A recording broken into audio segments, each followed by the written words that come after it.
Hello, and welcome to Sobercast, where we provide AA speaker meetings and workshops in podcast format. We're an ad-free podcast, and if you enjoy listening, please help us be self-supporting by visiting Sobercast.com, look for the donate link, and drop $1 or $2 into our virtual basket. We hope you enjoy the podcast. Have a great day. Good evening, everyone. Welcome to the Road to Recovery group of Alcoholics Anonymous. My name is Alexis, and I'm an alcoholic.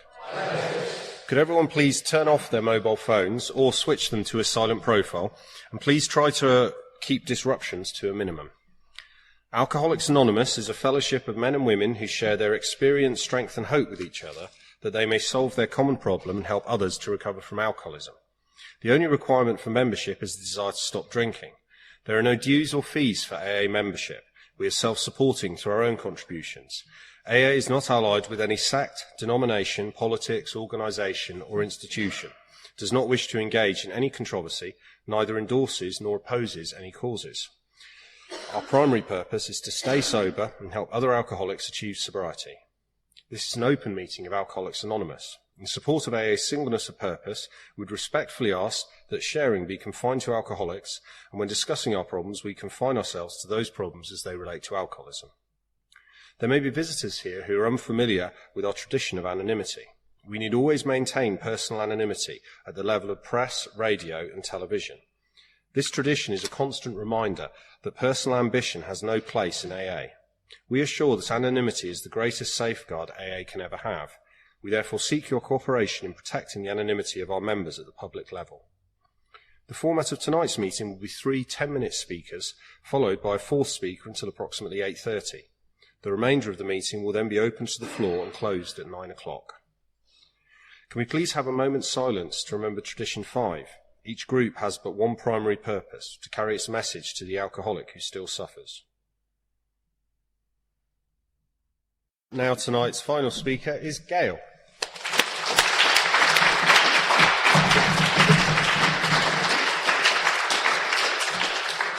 Thanks, Alexis. My name's Gail. I'm an alcoholic. I'm very grateful to being asked to share at my home group. It's a great privilege, and I'm grateful to AIM for having asked me.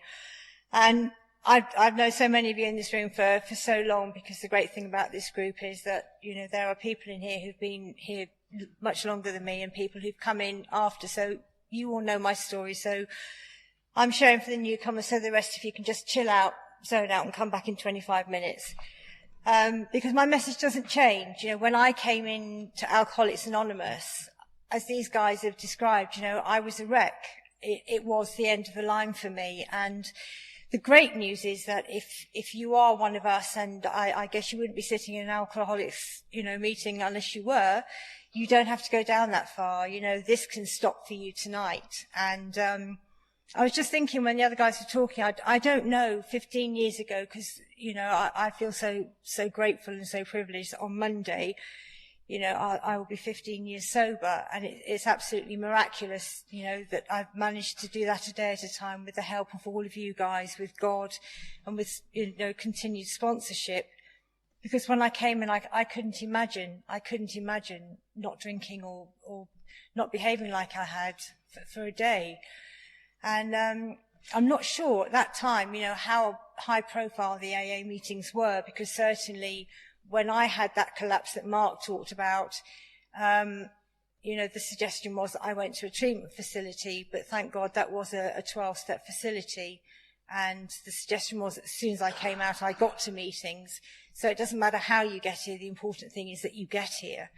And they said to me very strongly, you know, you need to get to AA meetings, get yourself a sponsor and get stuck in. You need to take actions. You've got the tools. And I sat there and I thought, tools. I missed that bit. What tools have I got to have? I missed that one. What is it? And I panicked. And what the tools are is that do what you guys have done. Pick up what you've done. And I didn't realize that until I came to these meetings. And going back to, you know, how I got here, you know, I was not special and different to any one of you guys, but I felt alone for so many, many years. And, you know, in various shapes and forms, you've all described it, that, you know, I felt this separateness from other people. I had this innate fear of I didn't know what, this nervousness and that, you know, complete preoccupation with self-pity and selfishness and self-centeredness, and it was all about me. And I just didn't understand. I didn't understand until I got here that I couldn't do life. I thought by that time, after 30 years of drinking, that actually my problem was drink. I thought it was people around me. I was still blaming others and thinking it was all your fault, and if you'd behave, I'd be okay. But I thought, principally that it was drink, and I was told it wasn't. I had a problem with life. I couldn't live life on life's terms, and the only way I dealt with that really was, as the guys before said, was to escape it, to stop my head going and just acting out. I would drink, and that choice had left me many, many years before. There was nothing in my childhood whatsoever, but I'd look at them and I'd just think, got a bum deal here, got a bum deal. Loving parents, brothers who didn't act like me, and good advice not to pick up alcohol. First thing I did, got some alcohol when my parents weren't around. And, when I came in on my step 4, I had, my mother left home when I was 12, my father died when I was 20, and all these outside things I blamed for the way I was, and the reality was, it was all nonsense. It was all nonsense. I'm an alcoholic with a disease of alcoholism, and my thinking makes me believe I'm special and different when I'm not, because my brothers had the same circumstances. Other people have had far, far worse in their lives. I've been so lucky and blessed in my life, and yet the reality was, to me then, was, well, no, it's not good. But I was always going to do what I did. I was always going to pick up that first drink. My father said to me when he took me to my first youth club, "Don't smoke, darling. It's an idiot's game. Learn from me." I went in the door, saw a guy smoking, walked straight across and said, "Can I have a cigarette, please?" That is my nature. I am defiant to the core. I cannot take direction. That is until I got here. And I will always, always say, you made me do it. It was your fault. And I had reports at school that said things like, can do better if she concentrates, needs to apply herself. Well, that was too much trouble. If it came easily, I did it. I enjoyed it. I loved it. But then once I discovered alcohol, it took a different turn. I went with the people who drank like me, and then the ones who drank more than me, so I didn't feel so bad. And as I say, I always, always knew that I was going to take that next drink, and it put me in terrible situations, that we've all probably felt in our lives. And, when Mark was saying that point of waking up, and just for a few seconds, life was okay, life was all right. And then, inevitably by the end, for many, many years, it wouldn't have been all right. And I'd made promises to my daughters, as many of you have heard time and time again. I'm not going to do this again.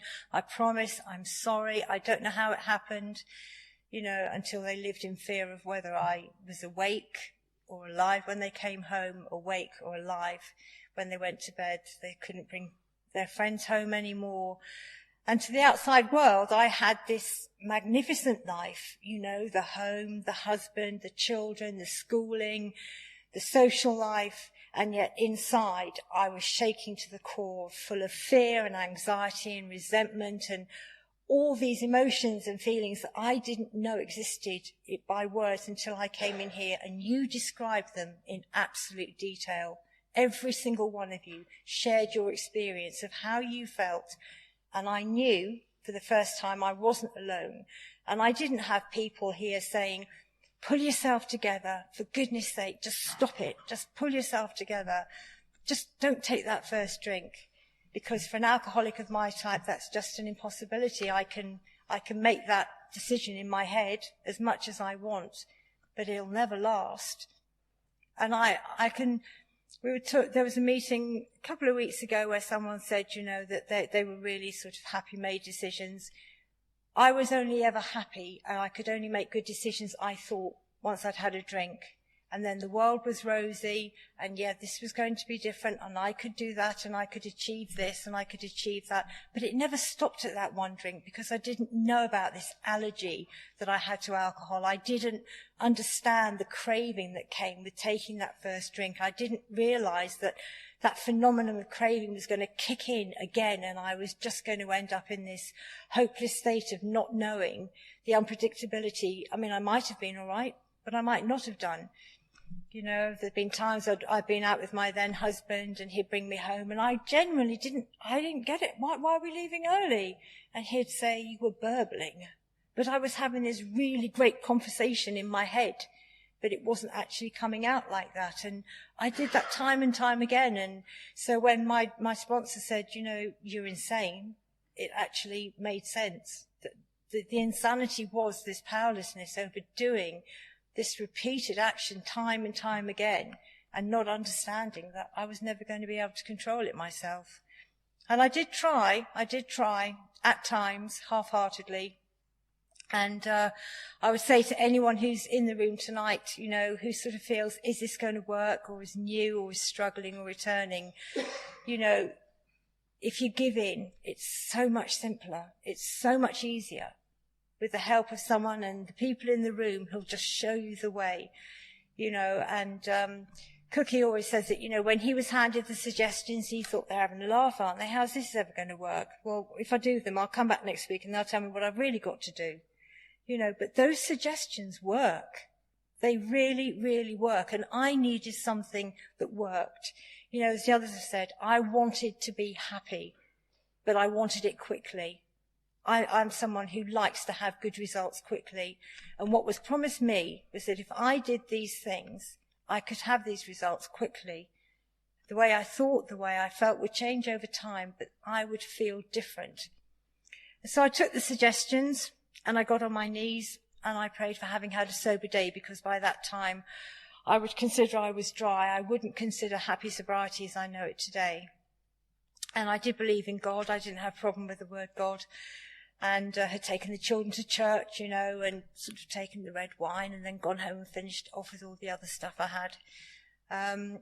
So I believed in a God, I really did.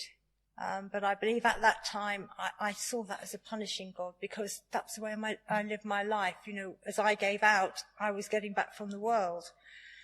So I prayed on my knees to God and asked for a sober day the next day.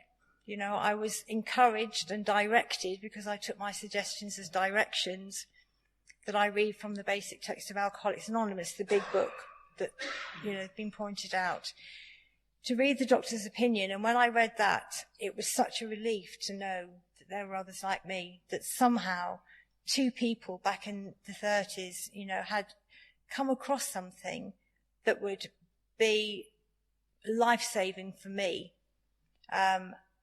And these guys, Dr. Bob and Bill Wilson, you know, when they wrote the book, when they got together, Clancy says we nearly missed it by that much, you know, because if that guy had walked the wrong way down that corridor in the hotel, we wouldn't be here today.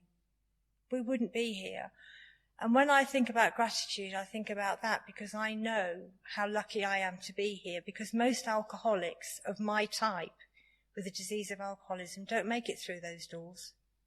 You know, most people end up in Skid Row, or time and again we hear of people dying in flats, alone on the streets, you know. And I was protected to an extent by being lucky enough to have a house around me, but I couldn't have been more alone. I couldn't have been more alone. And so I know the opportunity I've been given, you know, and I say that with all humility, because when I came in, I was full of all that arrogance and pride and all the defects of character, you know, but I wanted to learn. For the first time, I was willing to take direction. And I was told to get a home group, and this is a fantastic home group. You know, it's an amazing home group to me. It's the best one in the world, where you have consistency, you have direction. You're given responsibility with suggestions. You know, you're given responsibility with service to come and do things, to be part of something. And more importantly, you're missed when you're not here. And to me, I took up that because I needed to be somewhere where people had expectations of me, because they didn't out there. They just wanted me away they just wanted me to go away. And when I got a home group, I was told to phone people from that home group. If there were no newcomers, I could just phone any of the other girls. And, those girls today have become friends, and I never used to have friends, because my drinking took me to isolation where I didn't want you around me. I didn't want you to see what was going on. And, actually, at that time, without knowing it, I knew Johnny, but he was going one way and I was going another way, and we just very carefully avoided, each other because I was protecting my secret. I didn't want you to know about me, and I could never be comfortably fitted with other mums or children. And when I read the Just for Today card, I was told, don't just read it, study it. Take something from it and try and do it in that day. And that is absolutely invaluable, because as someone new in AA, I needed direction and guidance on what I should do with my day. Because when I got into that thinking state that's already been described, I'd be a goner. My thinking was insane. My thinking was very, very poor and wobbly. And whilst I hadn't made a total hash of my life all the time, the good bits were probably more by luck and God than my management. And so doing Just for Today, I'd be happy. It might seem a simple thing, but for an alcoholic of my type, that was a huge thing, because I knew how to be unhappy, and I knew how to be desperately sad and try and make you desperately sad for me. But you know what? To try and be happy, to think of others, to do something for somebody without wanting a reward for it, because I always wanted reward. I always wanted you to be grateful to me and to know what I'd done. And so to try and do things in a modest way, in a humble way, was a real eye-opener for me. And so I did it with all the earnestness at my command, because when I came in here, you talked about the causes and conditions of my illness. And it's every bit as damning as cancer and diabetes and heart disease. This disease kills, and it's the only one that tells you haven't got it. Because why else would I time and time again think, it's okay, I'm going to do this a different way. And I'd go to the GP and I wouldn't be honest, and I'd just say I was feeling awful, and they'd feel sad for me. And, they would give me pills, and I'd go home and I would read the bottle and it says, don't take this with alcohol. So what do? Take it with alcohol. You feel a lot better, and it was just such a transient, temporary fix. I just kept fixing my life. And then thank God, through nothing I did, I just had that inner collapse, that inner integrity which told me I was right and you were wrong, just crumbled one day. I'd fought it and I'd fought it and I'd fought it. They tried to take me to a treatment facility several months before I actually came into recovery, because I just said I'd had enough. Well, actually, when the hangover wore off, I actually felt better, so I didn't need that anymore. And then that crumble that came, that black cave that came, and I just sat in it and I just thought, you know what, it really is over. This is over now. But I didn't know what to do, and I was desperately scared. And that was the last time I really lived in that fear ever, because once I was picked up by AA, I didn't ever feel that same fear again. As others have said, we're not immune from life's problems and troubles, and things happen to us.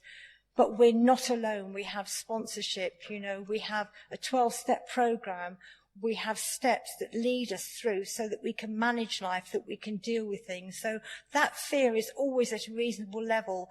There's prayer. There are so many tools that we have. We're so, so lucky. And I've had that sort of experience in recovery, as have others, where I've needed to draw on those tools, because a drink isn't an option for me. Maybe some people can go through that door. Maybe they would get away with it, but I certainly wouldn't. And I knew that when I came in, that I needed to mean business. And my sponsor said to me, are you willing to go to any lengths? And I said yes. Didn't know what that meant, but I just said yes. And that was my decision. And that was the first adult thing I decided to take responsibility for, was my recovery. And she said, because make no mistakes, I can give you these suggestions. You've got the piece of paper. I can't make you do them. Whether you do those things or not, I strongly recommend you do, but you are in control of your recovery. I am here if you need me and want me in the way that I've used my sponsor. And when I saw about her sponsor and her sponsor's sponsor and the way this worked, I just decided I would throw myself in, and thank God I did, because I can tell you, I wouldn't have lasted another 15 months. Medically, I wouldn't. And that's why I say to any newcomer, there is hope in this room. There is so much to live for in this room, and all it takes is one decision that you will do these things, because our experience, and there's many, many, many years of experience of recovery just in this room, tells you that if you work through those steps with a sponsor, your life will change unrecognisably. You'll know a happiness and a contentment that just could not be imagined. And all I wanted was to be happy, but I've become more than happy. I've become blessed. I just feel so blessed that when I have problems or things don't go my way, I can start my day again at any time I like. I can just start my day again in my head. If it's a rat's day, I just don't physically have to go back to bed, but I can start it again.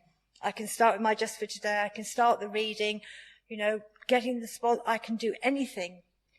But I see other people who are desperately miserable, desperately unhappy, and really messing up their lives. And, I wish I could tell them about AA, but they're not alcoholics. They wouldn't understand. And it says in the 12 by 12, unless you were that desperate, you wouldn't consider doing these things. Why would I want to consider humbly that I was powerless and that I'd made such a mess of my life? I couldn't do this without someone else.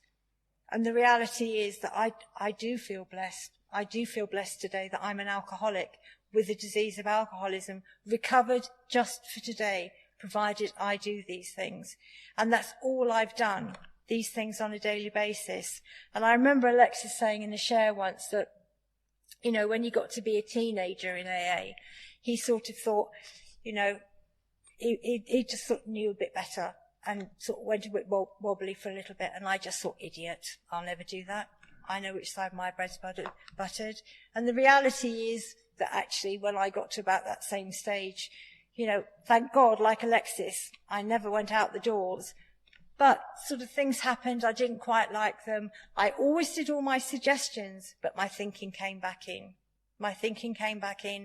And whilst my thinking is a whole lot better today, I can never say it's recovered. And until and unless I speak to my sponsor, then I'm on a slippery slope. And that absolute honesty I have to have with one person is absolutely vital. And I've tried to maintain that, and thank God, that I can stand up here today and say that as I've recovered, my family have recovered. I still put myself at the centre of my home group, because without this home group coming in here, 2 or 3 times a week, where my kind of people are, the people who really genuinely understand me, I'm nothing. I'm nothing without you guys, because you don't need me. But my God, I need you. I need AA, and I need this 12-step program. And as long as I can remember humbly where I was, but act in today, my family, my daughters will never have to worry again where I am. And I know today, if I'm late for whatever reason, actually one of them, I've done it so well, the amends, she's moved back in again. But, the other one, when I'm a bit late, she doesn't think, oh my God, Mum's pissed. She doesn't ever worry about that. And this was a child who said to me, I hate you. I hate you for what you've done to my life. And she wouldn't talk about it. She wouldn't discuss it. And the only time I could mention AA was when I got to make amends to her. And since then, I have been so blessed that I've got my daughters back in my life, my family, my grandchildren that I'm trusted with. Things that to other people are normal everyday living, but to an alcoholic of my type, nothing short of miraculous.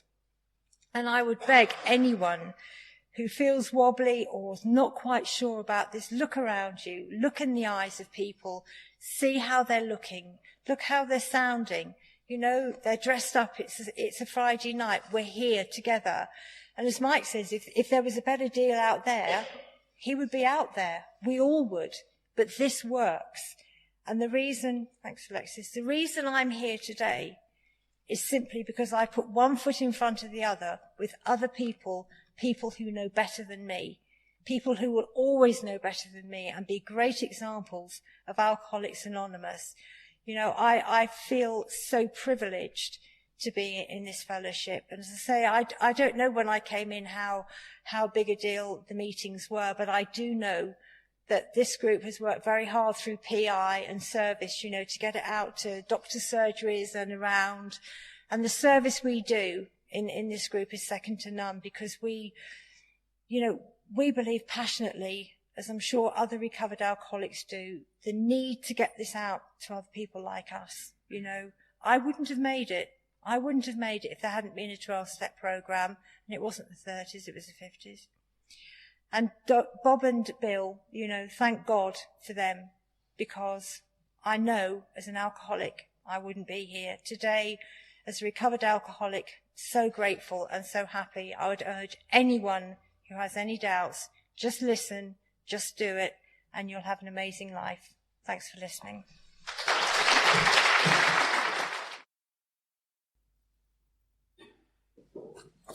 Thank you, everyone. I would now like to introduce tonight's final speaker, Michael.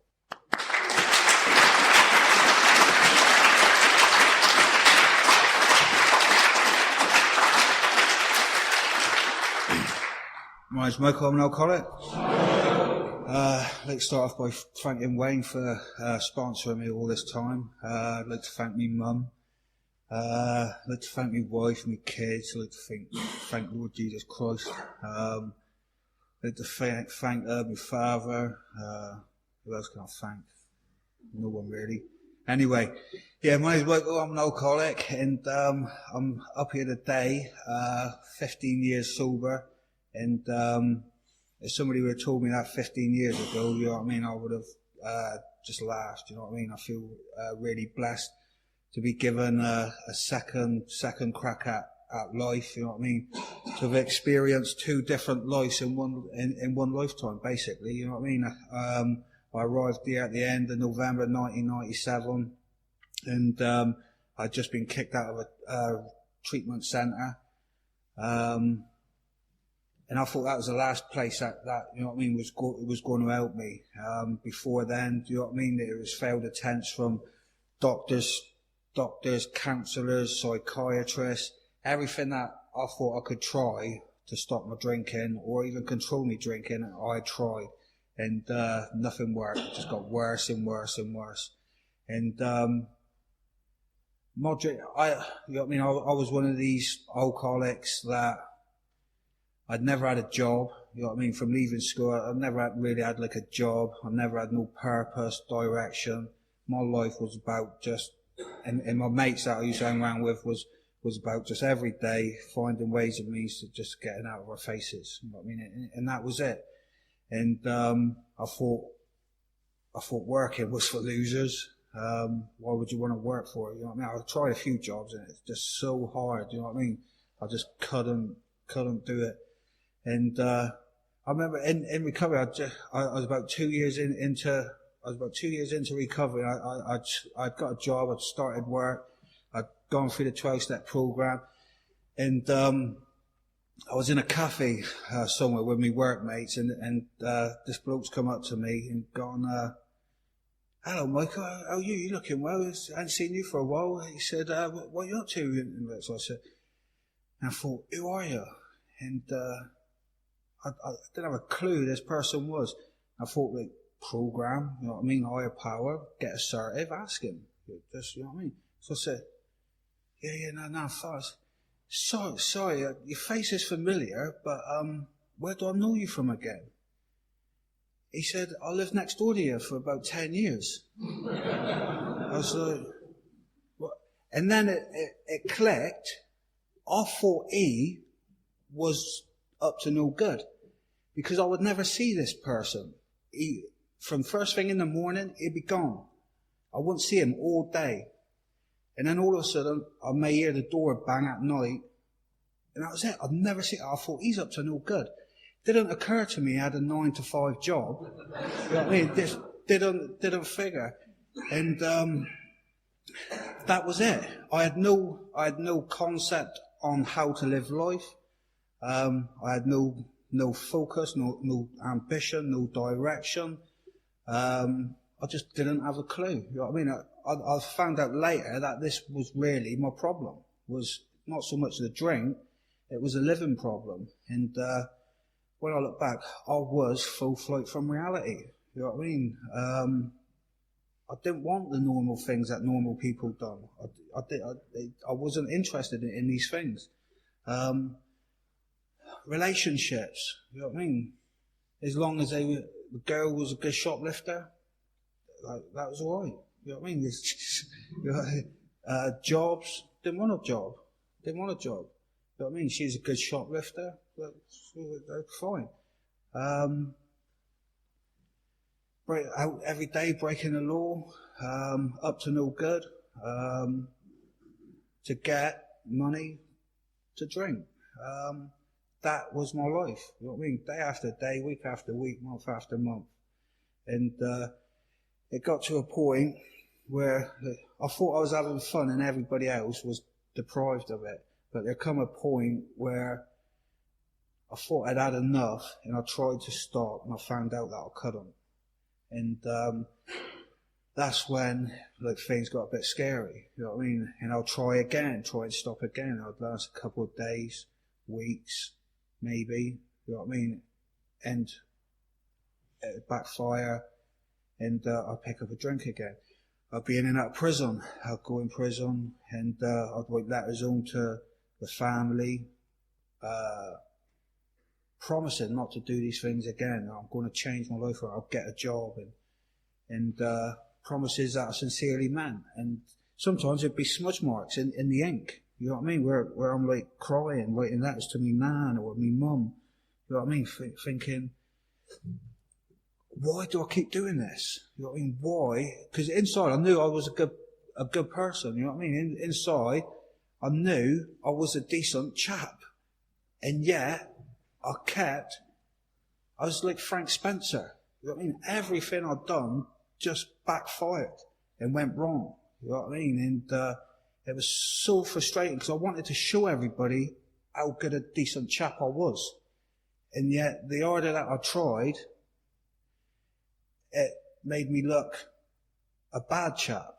You know what I mean? It's just everything I'd done, the opposite effect happened.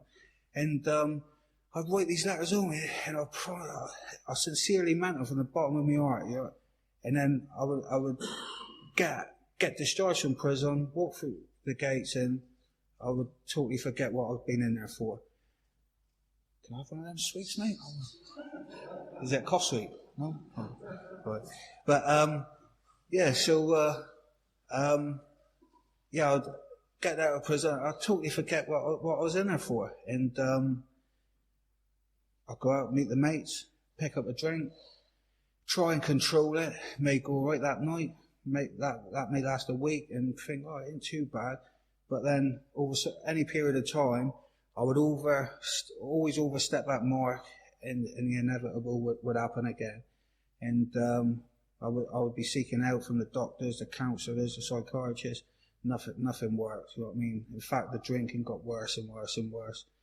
The harder I tried, the worse it got. You know what I mean? And I didn't have a clue about alcoholism. Nobody ever explained this illness to me, like you people did at my first meeting. The doctors, it was all about cutting down. Counsellors, it was all about cutting down and trying to get a control on it. Nobody ever told me about the phenomenon of craving, the first drink that done the damage, that whenever I took a drink into my system, it would trigger off like a craving where I'd have to have another and another and another. And then when I heard that in an AA meeting, I thought, yeah, there wasn't very many times where I would have a drink and be content with that. There was always that obsession, you know what I mean, where if I thought about having a drink, then I was as good as drunk, you know what I mean. I would go to the end of the world and back to get a drink. Nothing would stop me. And when people described it, the main symptom, the main problem of the alcoholic centres in the mind. You know what I mean? The drink is just a symptom. It's just a small part of the main problem centres in our mind. And I always thought the problem was the drink. And yet when people describe to me that it's like the jaywalker in the big book, you know what I mean? Or it's like a little child who touches a hot stove. They're not going to touch it again because they get burnt and it hurts them. Yet with the alcoholic, we don't seem to have any mental defence against the picking up of that next drink. That insane thought or notion that someday, somehow, I'll be able to drink like a gentleman. This is what I had. And I was told here that needed to be smashed. Many pursue it into the gates of insanity and death. You know what I mean? And I could see that. I mean, year after year after year. You know what I mean? I tried to control and it just got worse and worse and worse. And I arrived here, let's say, November 97. And I remember reading it. And one thing that stood out is probably no human power could have relieved us of our alcoholism. And you know what I mean? I'm not a religious man. I was told that this is a spiritual power. I could believe in whatever I wanted to believe, whether it's a dead relative, it's the power of this meeting, the power of AA as a whole. You know what I mean? As long as I'm praying to something that made sense to me, you know what I mean? However inadequate it may seem to other people, as long as it made sense to me, that was enough.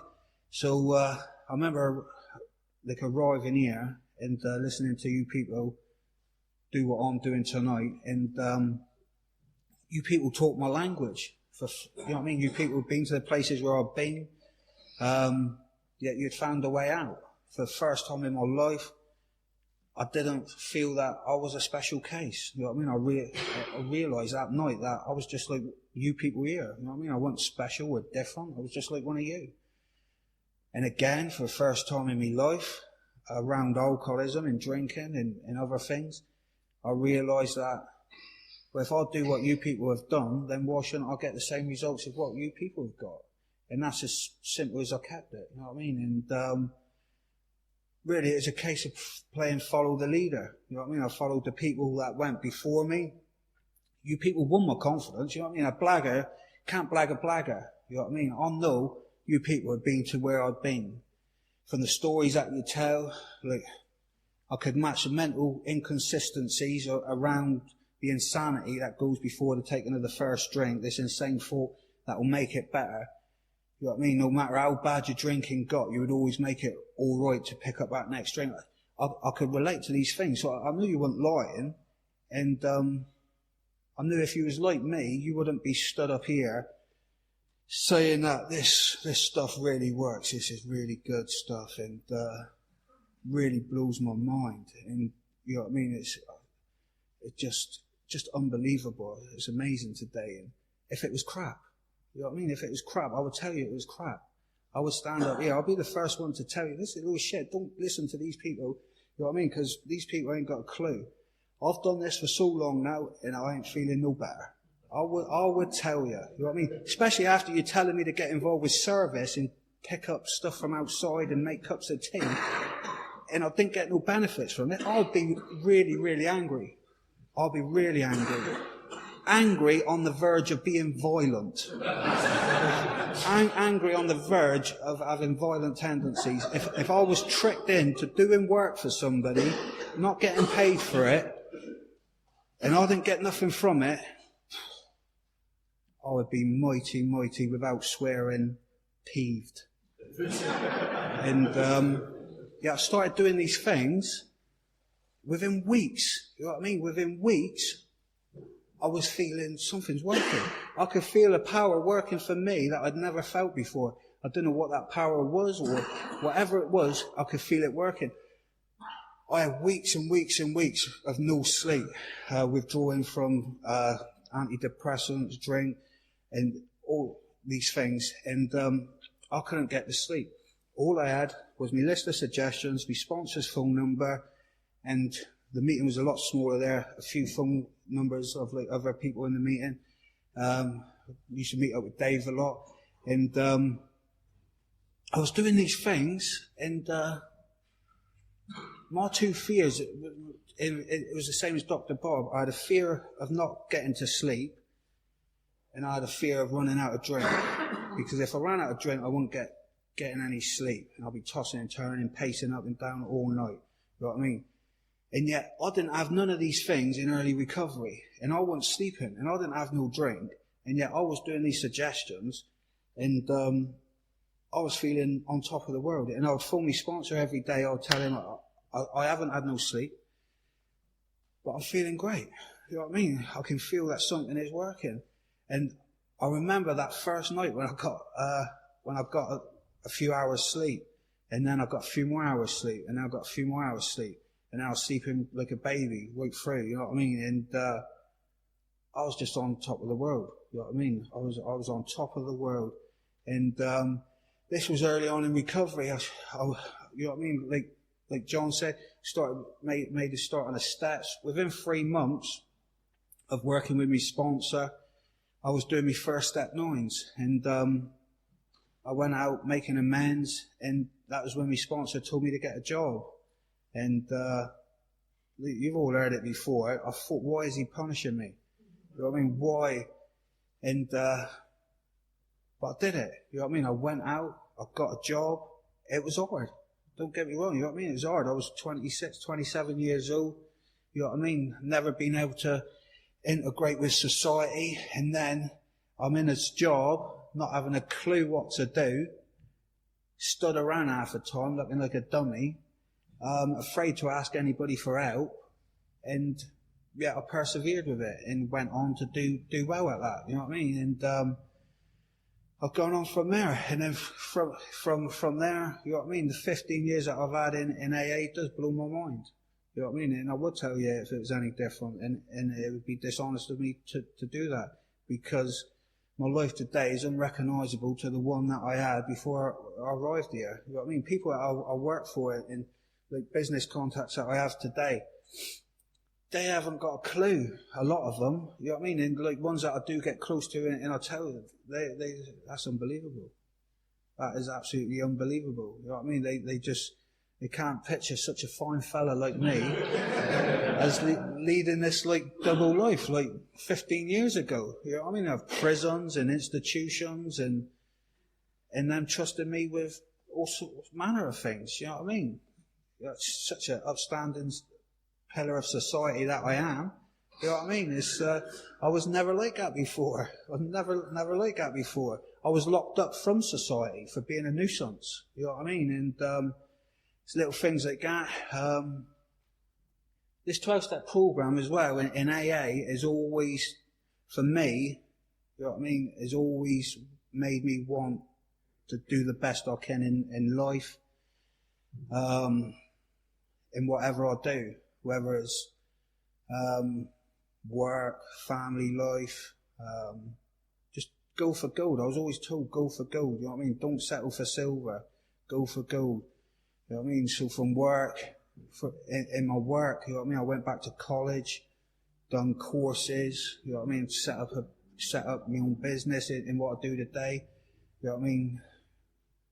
And in relationships as well, I was told, don't sell yourself short.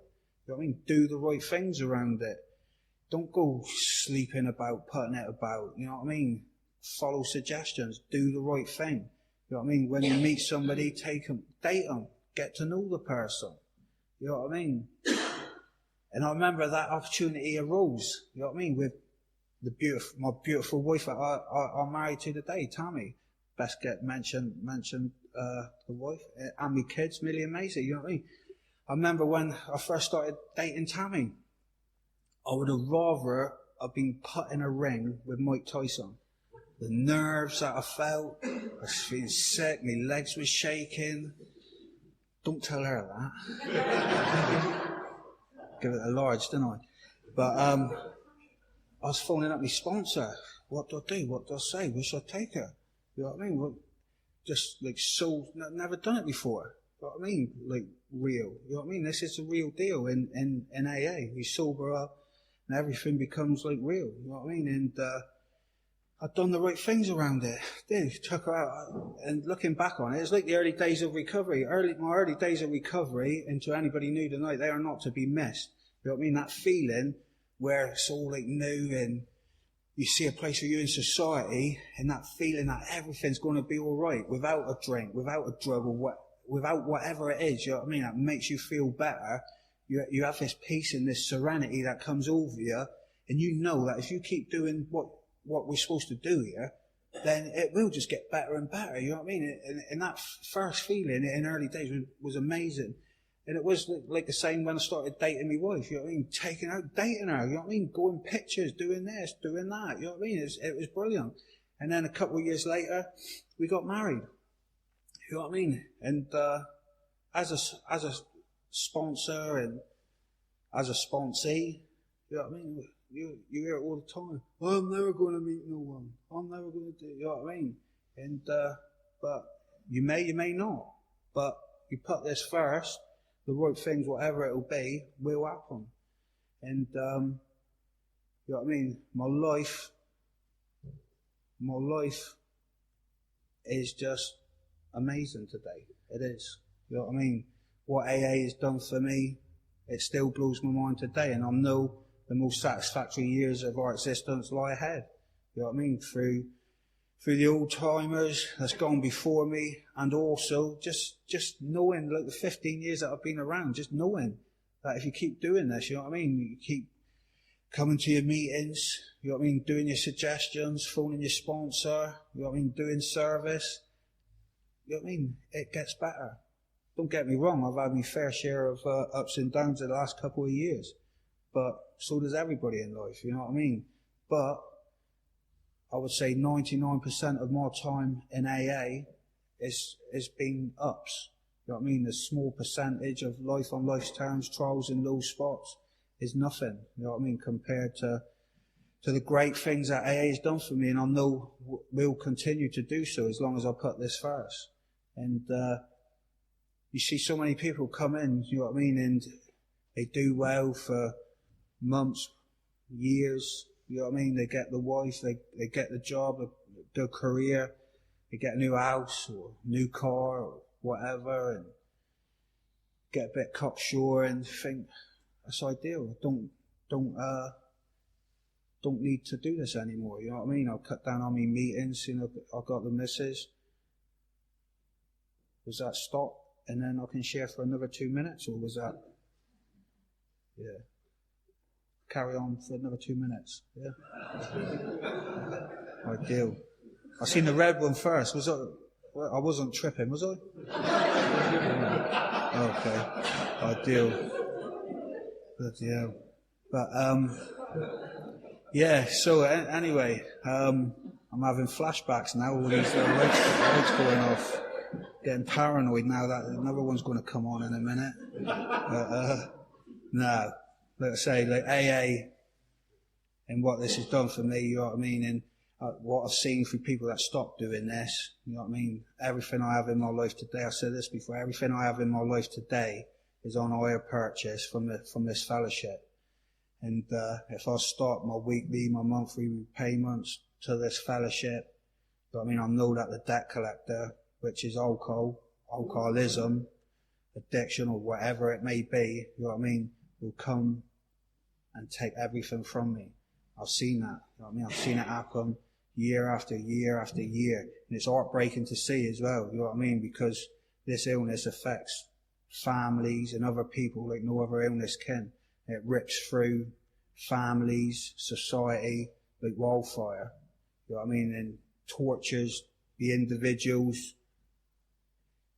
as it's happening. You know what I mean? And to see people come in and get all these wonderful things in their life and be happy, and then the next thing you know, it's all taken away, and these people are, you know what I mean, just devastated. It is heartbreaking. But the thing is, it's here. Just got to keep doing what we was doing the first day that we were presented with when we arrived here. You know what I mean? And my little girl tonight, I've come down with my stuff on, she's gone to me, Mum, yeah, Dad's doing the main share tonight, isn't he? He loves that. He loves that, he does. Are they? You know what I mean? Where before they cry because I'm coming to a meeting, now they know what I'm doing. You know what I mean? They know what the dad's got to do to keep the dad what they got. And thanks for listening.